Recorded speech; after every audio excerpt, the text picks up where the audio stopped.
Hello everyone.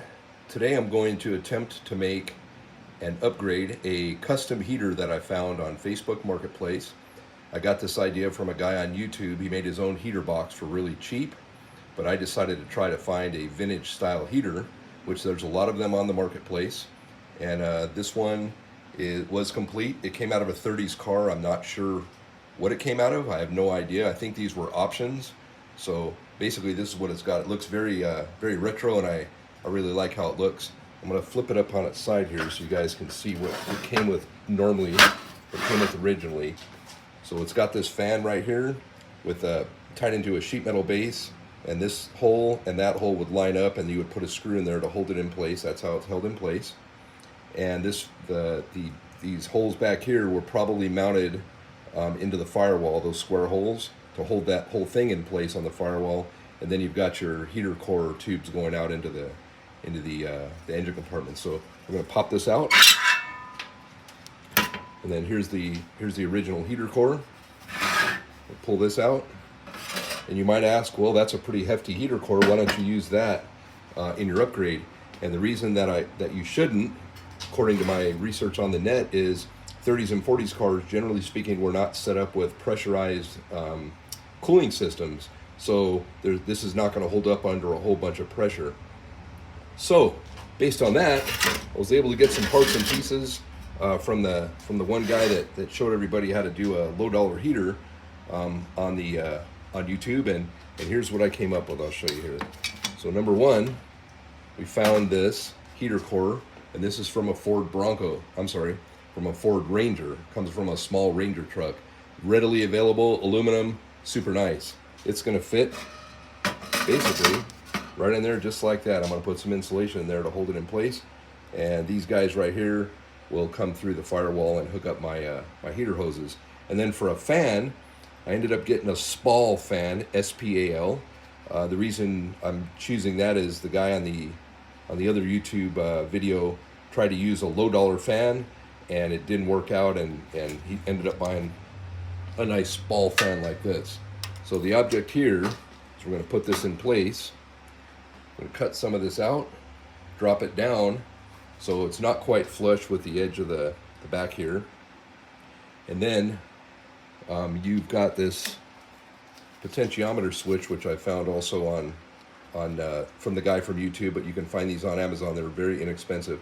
And this one clicks off, and then it's a potentiometer, so you can make the motor variable speed very easily with this. These were very inexpensive on Amazon as well. So yeah, I know it's Chinese stuff, but for how inexpensive they are, if it dives for some reason, I'll just replace it. The Spal fan is not inexpensive. This is a very high-end fan, and this is going to work very well. And the Ford Ranger heater core was pretty fairly priced. They're not terribly expensive. So I'm going to go ahead and modify all this. And then the last step basically is I'm going to end up using these same mount holes, and I'm going to run something that looks similar to that, or I may, if I have room, I'll turn it on the inside so you don't see it. It'll bolt like this, and then this stud basically is going to go through the firewall, and this will hold the whole assembly in place up against the firewall. That's the plan, and I'll show you where I want to try and put this in the car now. So we're just going to grab the main base and walk over to the car here.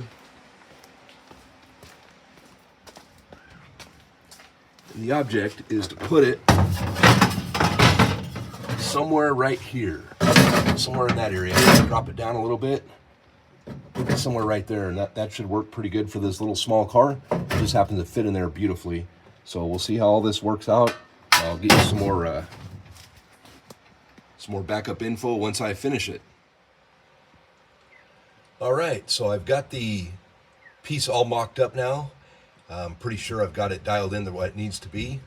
And you can see that I've got some 3/4 inch, half-inch round tube spacers spacing the heater away from the firewall. And the reason you have to do that is so it can draw air in for the fan to blow air out through the vents. So just a preliminary black paint job. I've still got some touch up to do on it, and then I'm going to detail all the fins and everything up. So I'll show you what it looks like on the outside as well. Hey, just another quick tip. Don't throw away your beat up old school pillows. They work great when you're having to sit and lay into stuff like this. So worked out pretty good. Here's the opposite side of it, and you can kind of see how this is all going to mount up. I'll take you around here.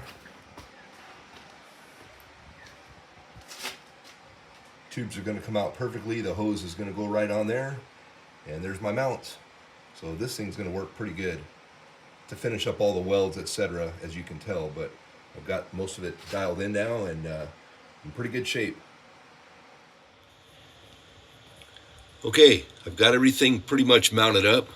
It's all temporary mount, but at least you can see kind of what the detailing looks like on it.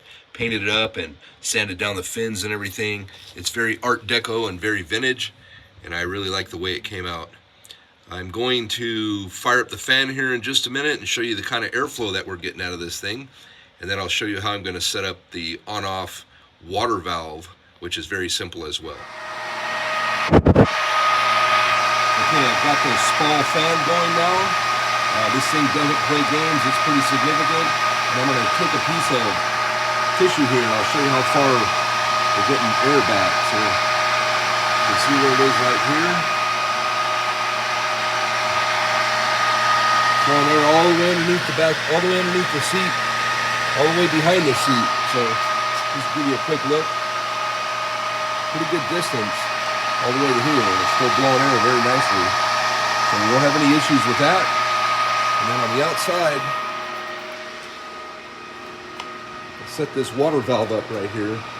So basically this will be your on-off to allow warm water in or not, depending on if it's in the winter time or the summertime. So the summertime I'll be able to turn this valve off and just open up the side of the hood and turn it off so you don't have warm air going in there during the summer.